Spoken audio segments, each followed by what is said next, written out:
3:13 படி. மரத்தில் தூக்கப்பட்ட எவனும் சபிக்கப்பட்டவன் என்று எழுதியிருக்கிறபடி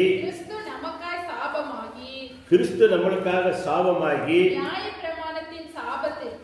நியாயப்பிரமாண சாபத்துக்கு நம்மளை நீங்களாக்கி என்ன மீட்டுக் கொண்டார். அப்படின்னு என்ன அர்த்தம்?